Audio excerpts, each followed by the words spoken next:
예, 이번 주는 대선 잠룡들이 본격적으로 기지개를 펴는 슈퍼 위크가 될 것 같습니다. 먼저 이르면 오늘 최재형 감사원장이 사의를 표명할 걸로 알려지고 있고요. 윤석열 전 검찰총장은 내일 출마 선언을 할 예정이고 7월 1일에는 이재명 지사가 또 정치 참여를 선언한다고 하고요. 그날 김두관 의원도 출마 선언을 할 것 같습니다. 이낙연 전 총리의 경우는 7월 5일로 잠정 결정됐다. 이렇게 알려지고 있는 상황이죠. 그런데 앞에서 제가 언급했던 야권의 잠룡, 윤석열, 최재형 두 사람을 저격하고 나선 여권 대선 주자가 있습니다. 바로 양승조 충남지사입니다. 윤석열, 최재형 방지법을 들고 출마를 선언한 양승조 충남지사 지금부터 만나보죠. 양승조 지사님 안녕하세요. 예, 안녕하세요. 양승조 지사입니다. 예, 아니 야권에는 사실은 주자들이 많거든요. 여권에는. 예, 그렇습니다. 예. 근데 그 여권의 많은 후보들 중에 왜 나 양승조여야 하나 묻는다면? 예, 지금 대한민국은 극심한 사회 양극화로 인해서 좌절과 지리에 빠지면서 맞습니다. 네. 그래서 더불어 잘 사는 대한민국을 통해서 내가 행복한 대한민국을 만들고자 하는데, 저는 보건복지 상임위에서 12년간을 일했고 도정을 3년을 보고 있습니다. 네. 그래서 사회 양극화, 저출산, 고령화 문제에 대해서 오랫동안 깊이 고민하고 그런 정책 마련에 애를 쓰고, 이러한 정책들을 충청남도에 상당 부분 실현해서 일정한 성과를 내고 있다고 생각했기 때문에 이런 대한민국 3대 위기가 올 수 있는 저출산, 고령화, 사회 양극화를 해소하는데 제가 적임자로 생각하고, 그걸 통해서 말씀드린 대로 더불어 잘 사는 대한민국을 만들고 이를 통해서 내가 행복한 대한민국을 만들자. 그러면서 적임자라고 생각하기 때문에 네. 이번에 출마하게 됐습니다. 그렇군요. 근데 사실은 여론조사 수치를 보면 아직까지는 좀 밀리는 양상입니다. 이게 지지율을 네. 반등시킬 만한 어떤 묘안을 가지고 계실지요? 묘안이라기보다는요, 제가 아무래도 지방자치단체 도지사니까 중앙 언론과 방송에 노출되기가 좀 적고, 또 도지사 업무를 보기 때문에 일단 활동에 큰 제약이 있으면서 시간이 굉장히 없는 것도 하나의 요인이라고 생각하는데요. 일단 예비 경선이 시작되면 TV 토론이라든가 어떤 정책 발표할 기회가 좀 더 많아지리라고 생각합니다. 네네. 아마 그런 중앙방송과 이런 정책을 발표를 하면서 아마 국민들께서 양승조 진면목에 대해서, 진가에 대해서 좀 더 알아주시는 분이 좀 더 늘어난다면 지금의 지지율은 반등이 될 것이다라는 생각하고요. 또 실제 충청도에서도 제가 출마한 줄 자체를 모르는 사람도 꽤 계시기 때문에. 충청에서도요? 일단 충북이라든가 이런 경우는 아무래도 충남에 비해서는 훨씬 더 인식도가 떨어지죠. 네. 그래서 이런 인식이 확산된다면 충청권을 중심으로 해서 전국으로 확대해 드리라고 저는 생각하고 있습니다. 알겠습니다. 이제 예비 후보 등록 받고 있으니까 경선이 본격화되고 노출 많아지면 진면목을 봐주실 것이다. 이런 기대. 네, 그렇습니다. 네. 지난 23일에 출판기념회 하셨잖아요, 양 지사님. 그렇습니다. 그렇죠. 네. 이낙연 전 총리, 정세균 전 총리, 김두관 의원, 박용진 의원 다 참석을 했는데, 네네. 공교롭게도 이재명 지사는 참석을 안 하셨어요. 게다가 정세균 전 총리가 대선 결선 투표 가능성을 언급하면서 결국은 1위인 이재명 지사를 향한 반 이재명 연대 같은 것이 만들어지는 거 아니냐 이렇게들 얘기하는데 어떻게 보세요? 저는 시작하기도 전에 특정인을 중심으로 해서 반 전선이 형성된다는 것은 아주 바람직하지 않다, 그런 말씀을 드리고요. 다만 그날 이재명 지사께서 참석하지 않은 것은 그야말로 공교롭게라는 걸 말씀을 드리고요. 원래 오시기로 하셨었어요? 원래는? 그런 건 아니지만 대략 이 동료이고 이제 동지 입장이기 때문에 이런 출판기념회는 가는 게 좀 관례처럼 되어 있습니다. 특별한 사정이 없는 한. 어제 제가 천안에서 충남도민들 중심으로 출판기념회를 가졌는데요. 어제는 이재명 지사가 참석해서 축사와 격려사를 해줬다는 점도 말씀드리죠. 23일에 나누셨지만 어제는 오셨다. 그 얘기고. 네, 그렇습니다. 근데 이제 결선 투표 이야기를 정세균 전 총리가 하셨어요. 그 얘기는 뭐냐면은 결국은 1위 굳건한 1위인 이재명 지사를 향해서 다른 후보들끼리 힘을 모아 이렇게 좀 뭘 해보겠다 이런 뜻으로 지금 다들 해석하고 있거든요. 어떻게 보세요? 네네. 그거는 아마 결선 투표 제도가 있습니다. 전체 득표율이 50%를 넘지 않으면 결선 투표를 해야 되지 않겠습니까? 이런 상황에서 만약 이런 특정인 1, 2위가 결선 투표해야 한다면 자연스럽게 그 1위 후보와 2위를 중심으로 해서 이 전선이 개편되는 것은 너무나 자연스러운 일이고, 그런 건 그 결선 투표 본선에 진행되는 과정에서 자연스럽게 형성될 수 있는 일이고, 또 종종 왕왕 그렇게 해왔다, 그런 점도 말씀드립니다. 예. 그 정세균 이광재 후보의 단일화 가능성이 지금 뭐 구체적으로 나오고 있고, 네네. 거기다가 이낙연 후보도, 그러니까 이낙연 전 총리도 가담해서 3자 단일화 이야기까지도 나오고 있는데요. 이 단일화라는 게 막판에 이루어질 수도 있다고 보세요? 뭐 막판에 충분히 이루어질 수 있다고 생각합니다. 아무래도 같은 당내에서 큰 틀에서는 이 가치와 방향이 같지 않겠습니까? 이제 그럼에도 불구하고 미세한 부분이라든가 특히 대통령 직책이라는 부분에서는 이 방향이 틀릴 수가 있고 여러 가지 차이가 있다고 생각하는데, 그런 과정에서 어떤 이 경선이 정제되는 과정에서 충분히 그럴 수는 있다고 생각합니다. 예. 다만 이것은 그 마지막 단계라고 생각하고요.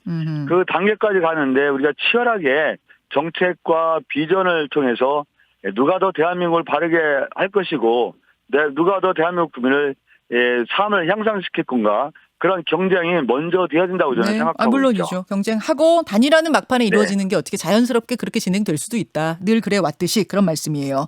네, 그렇습니다. 자, 이런 상황에서 어제 양승조 지사가 공약을 하나 발표하셨습니다. 네네. 사정기관에 근무했던 고위공직자의 경우엔 재직했던 기간만큼 선거 출마를 제한하는 법을 만들자. 이른바 윤석열 최재형 방지법. 어떤 취지일까요? 예, 그렇습니다. 감사원은 감찰기관이 최고 기관이 아니겠습니까? 네. 이 검찰은 이 어떤 수사기관의 최고 기관인데, 여기에 수장을 맡았던 분들이 일정한 기간도 전에 실제로 대권을 선언할 의향이 있는 거 아니겠습니까? 많은 국민들 대선 출마자로 보고 있죠. 이것은 말씀드린 감찰기관, 어떤 수사기관 총책임자라는 입장에서 볼 때 여러 가지 오해와 편견을 가질 수가 있습니다. 그러니까 그 전에 감사했던 부분이라든가 그 전에 수사했던 방향이 정치적 의도를 갖고 그렇게 할 것이다, 정치적 목적을 갖고 그렇게 했구나 라고 생각하는 것은 그 두 기관의 정치적 중립성이라든가 객관성에 대한 국민의 신뢰에 대해서 아주 근본적으로 훼손하고 아주 근본부터 뿌리째 흔드는 일이라고 생각합니다. 저는 이 문제가 특정인을 떠나서 이런 일이 다시는 반복돼서는 안 된다고 생각하고, 그래서 최소한 자기 재직 기간 동안은 이런 정치적 선택을 할 수 없는 것이 대한민국 여러 가지 기본권을 지키는데도 맞는 길이라고 생각합니다. 그러면은 1년 반 재직을 했던 사람이려면은 1년 반만큼 출마 못하고, 3년 재직한 사람은 3년 동안 못하고, 5년 재직했으면 5년 못하고 뭐 그런 거예요? 그렇다고 봐야 되죠. 예를 들어 다만 최소 기간이 그런 사정기관에 있던 분들은 최소한 1년 정도를 기본으로 하고요.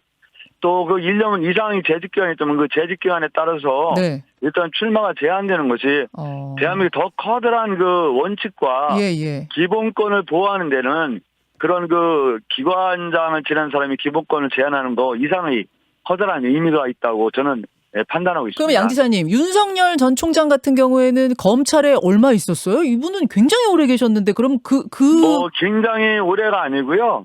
예전 검찰 총장으로 계셨 한 2년 정도 되지 않습니까? 수장으로 있을 때만 그러면은 기간을 책임자로 있을 때만. 알겠습니다. 그 기간만큼은 출마 못하도록 하자. 사실 올해 초에도 비슷한 어떤 토론이 좀 있었어요. 열린민주당 최강욱 대표가 그때는 이제 판검사. 이번에 양 지사님은 사정기관의 수장 얘기지만 최강욱 대표는 판검사 출마 제한법을 발의했었습니다. 근데 그때 기본권 침해 정도가 과한 것 아니냐. 즉 다른 공직자들은 90일 동안 출마 못하도록 규정해 놓은 데 비해서 판검사만 따로 떼서 그렇게 하는 거는 역차별 아니냐. 이런 반론들이 있었고 결국 통과가 못했습니다. 그 법안. 그 반론에 대해서 어떻게 보세요? 기본적으로 판사나 검사나 일정한 직책에 있었던 사람은 1년 정도 제한하는 것도 맞다고 보여지고요. 1년의 의미는 왜 기준이 1년일까요? 대략 우리가 공직자 출마 제한이 한 90일 정도인데요. 그런 어떤 권력기관이라고 하잖아요, 소위. 이런 감찰기관이나 수사기관 같은 경우는 한 1년 정도는 해야만 그 수사라든가 감사했던 것 자체가 이 순수성 내지 객관성이 훼손되지 않는다고 생각해요. 기준을 1년으로 잡은 이유는? 말씀대로 1년 정도 그 정도는 그런 오해에서는 좀 벗어날 수 있는 거 아니겠어요? 네. 반드시 1년인 게 무슨 그 과학적인 데이터에서 나온 네. 건 아니지만 대략 1년 정도가 좀 타당하다는 생각을 갖고요. 이것은 왜 우리 일반 공직자도 유관 기업에 대한 취업이 일정 기간 제한됩니다. 네. 그거는 똑같은 이치라고 보면 되죠. 알겠습니다. 역차별 지금 예를 들어서 지금 이제 청취자분들 어떤 분들은 그렇게 따지자면은 저 지자체 장을 지냈던 지사님들도 뭐 출마 제한해야 되는 거 아니냐 뭐 이런 질문도 지금 오는데 그 어떤 차이가 있다고 보실까요? 주장도 100% 틀리진 않겠지만 이제 지자체의 장은 선출직 정무직 공무원입니다. 예, 정무직 공무원과 일반직 공무원하고는 확연히 차이가 난다는 생각이 들고요. 선출직에서 선출직에 도전한 것은 너무나 자연스러운 일이 아닌가 생각을 합니다. 뭐 시장을 지나고 뭐 도지사 도전한다든가 어떤 도지사를 지내고선 뭐 의원이 뛴다든가 이런 건 자연스러운이라고 보는 일인데 말씀드린 대로 아까 말한 감사원이라든가 검찰 법원 같은 경우는 이 대한민국에서 아주 고도의 정치적 중립성과 객관성이 요구되는 자리 아니겠습니까? 그렇기 때문에 어떤 그 차별은 절대 아니다. 대한민국 더 커다란 어떤 기관의 역할을 보증하기 위해서는 그게 적절한 제한이다고 저는 판단하고 있죠. 알겠습니다. 사정기관이라면 이거는 일반 공무원 혹은 지자체장, 국회의원과는 좀 다르다 그런 말씀이신 건데. 네네. 뭐 한편으로는 이런 의견도 나옵니다. 윤석열 전 총장이나 최재형 감사원장 그 본인이 뭐 일찍부터 정치의 뜻을 품었는지 어땠는지 그거는 누구도 알 수 없는 거지만 네네. 아무튼 지금 이렇게 지지율이 높이 나오는 건 네네. 문재인 정부에서 오히려 이들을 키워준 거 아니냐 반사체 얘기하잖아요. 어떻게 생각하세요? 네네. 그런 면이 분명히 있는 거죠. 사실 윤석열 총장도 최재형 원장도 어떤 현 정부의 다른 측면에서 어떤 반대되는 그 주장을 한 거에서 반사적 측면에서 지지율이 있다는 것은 뭐 분명한 사실 아니겠습니까? 그런 점에서는 정부 여당이 책임이 없다고는 볼 수 없는 거죠. 다만 그렇다 해도 사실 언감생심이라는 게 있잖아요. 네. 물건을 보니 이제 마음이 동요해서 도둑질을 한다는 건데 여러 가지 상황에서 언감생심은 마찬가지입니다. 그런 가운데는 어떤 정부 여당의 지지율이 좀 떨어지고 그런 거에서 반사적으로 본인이 부각되니까 출마를 했다는 것도 저는 뭐 언감생심과 같은 측면이라고 생각합니다. 아, 최재형 원장이 언감생심으로 이거 되겠구나 싶어가지고 지금 덥석 시작한 거다 뭐 이런 문 거다 뭐 속된 말로 그런 말씀. 그런 측면이 아주 강하다고 생각하고요. 만약 언감생심이 아니면 더 나쁜 거죠. 처음부터 정치적 의도를 갖고 그런 행위를 했다는 건 더 나쁜 거고 또 정치적 의도를 갖고 있지 않았더라도 일정한 행위를 하다 보니까 어떤 국민적 지지도가 높아지고 관심이 높아지면서 그런 출마를 결심했다면 그게 바로 언감생심이죠. 그러니까 물건 보고 뭐 이제 견물생심 보고 이게 동한 거 아니냐, 마음이 동한 거 아니냐 그런 말씀. 알겠습니다. 양승조 지사.